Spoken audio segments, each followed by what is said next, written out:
Bwana Yesu asifiwe, ndugu msikilizaji wetu wa kipindi cha tafakari ya siku.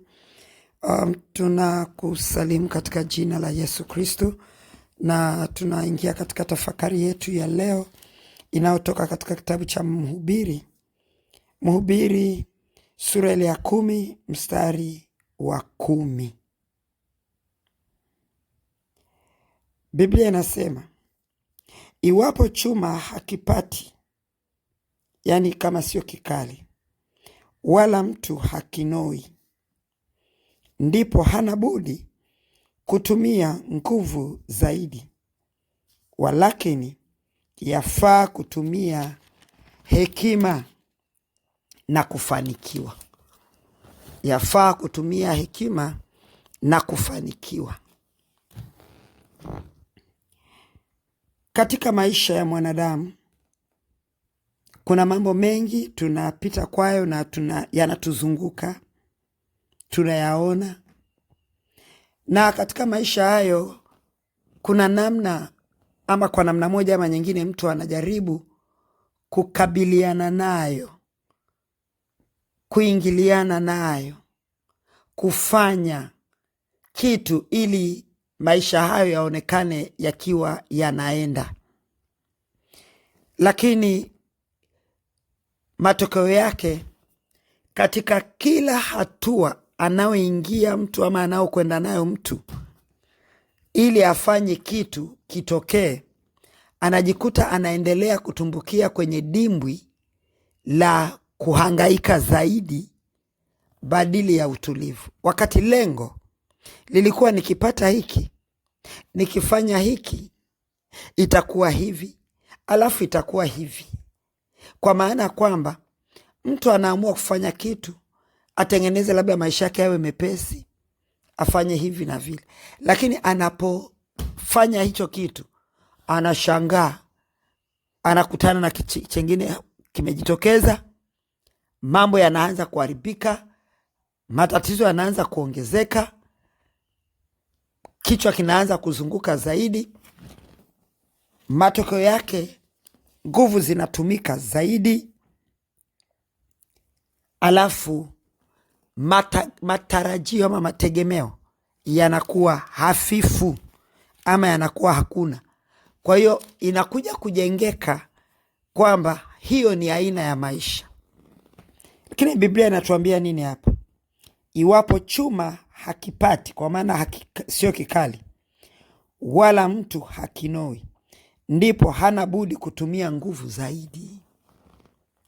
Maisha yetu bila Yesu Kristo, lazima tutatumia nguvu zaidi ya kufanya ama kusababisha kitu kitokee ama kifanyike. Maisha yetu bila maombi yanakuwa magumu.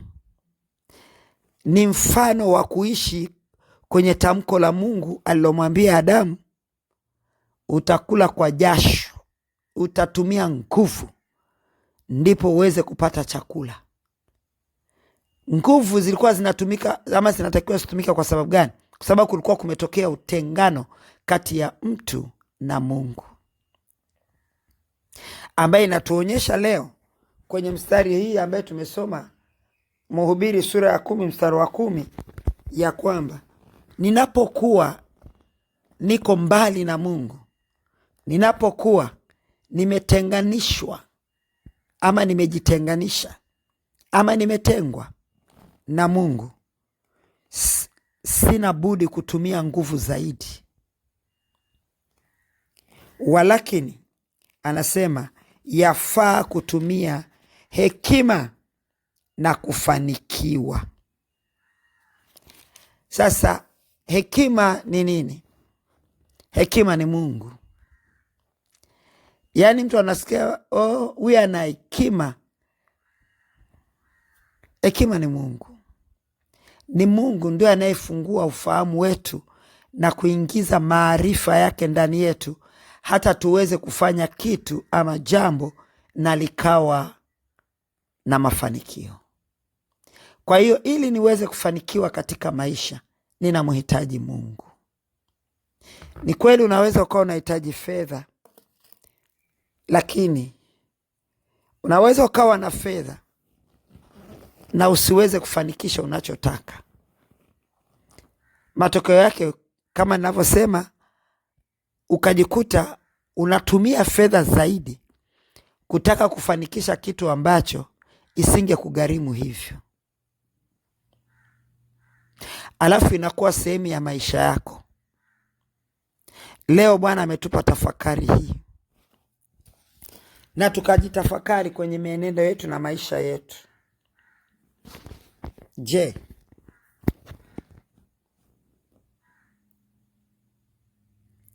chuma ninachokitumia, njia nayoitumia kufanyia vitu vyangu ni njia gani?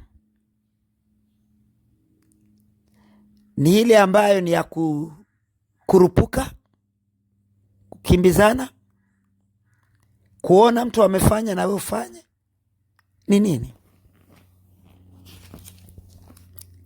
Tutengeneze mazingira ya maisha yetu yawe na wepesi, na hakuna wepesi isipokuwa kunoa chuma, na chuma kinanolewa. Chuma kinanolewa, maisha yetu yananolewa, na maisha yetu yananolewa na neno la Mungu. Maana Mungu ndio hekima, ambaye anasema walakini yafaa kutumia hekima na kufanikiwa. Kwa nini tusirejee kwa Mungu?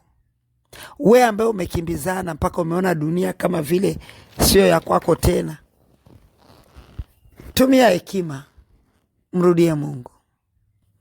Wewe ambaye umekimbia huku na kule kwa ajili ya kufanya hiki na kile, lakini unaona hakifanikiwi, mrudie Mungu. Yeye ndio hekima yetu.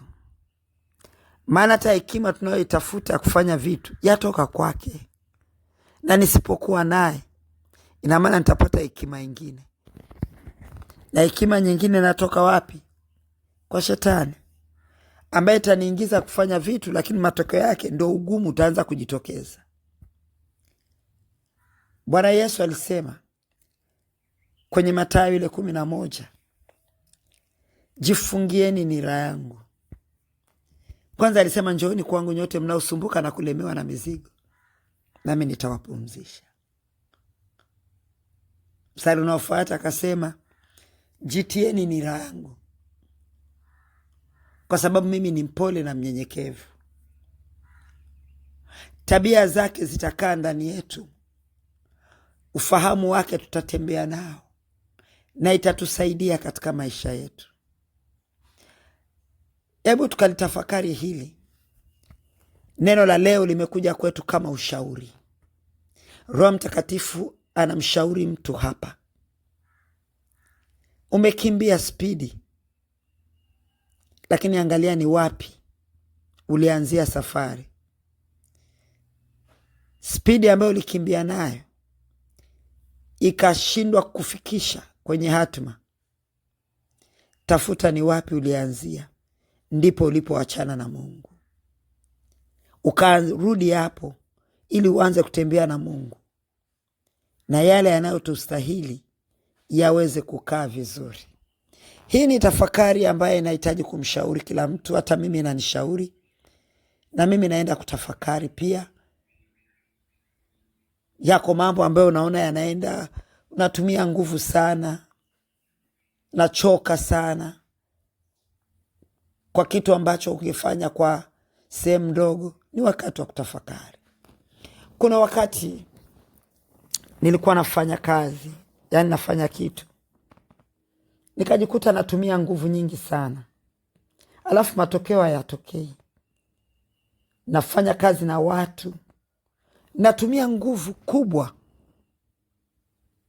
kuwafanya wafanye kile ambacho natakiwa kufanyika, lakini na wao wanaenda kwa ulegevu sana kufanya kile kinachotakiwa kufanyika. Matokeo yake nikakuta ya kwamba mahali waliko mimi siko hapo, na mahali niliko wao hawapo. Tumepishana kiufahamu na mawazo. Mungu anaweza, ni daraja, anakutanisha watu wa aina mbili, alafu yeye anaweka hekima kwa huyu, mnafanya kwa jinsi yake. Kwa hiyo hata kama atakuwa ni mtu, ni watu, ni wakorofi, hawajui, hawaelewi, Mungu akihusishwa katika jambo hilo, mbona itawezekana? Ndio maana Wafilipi anasema, ninayaweza mambo yote kwake yeye anitiaye nguvu. Mungu atubariki katika tafakari hii, na tuifanyie kazi katika kuitafakari na hata kuingiza kazini, tukamwone Bwana. Mungu akubariki.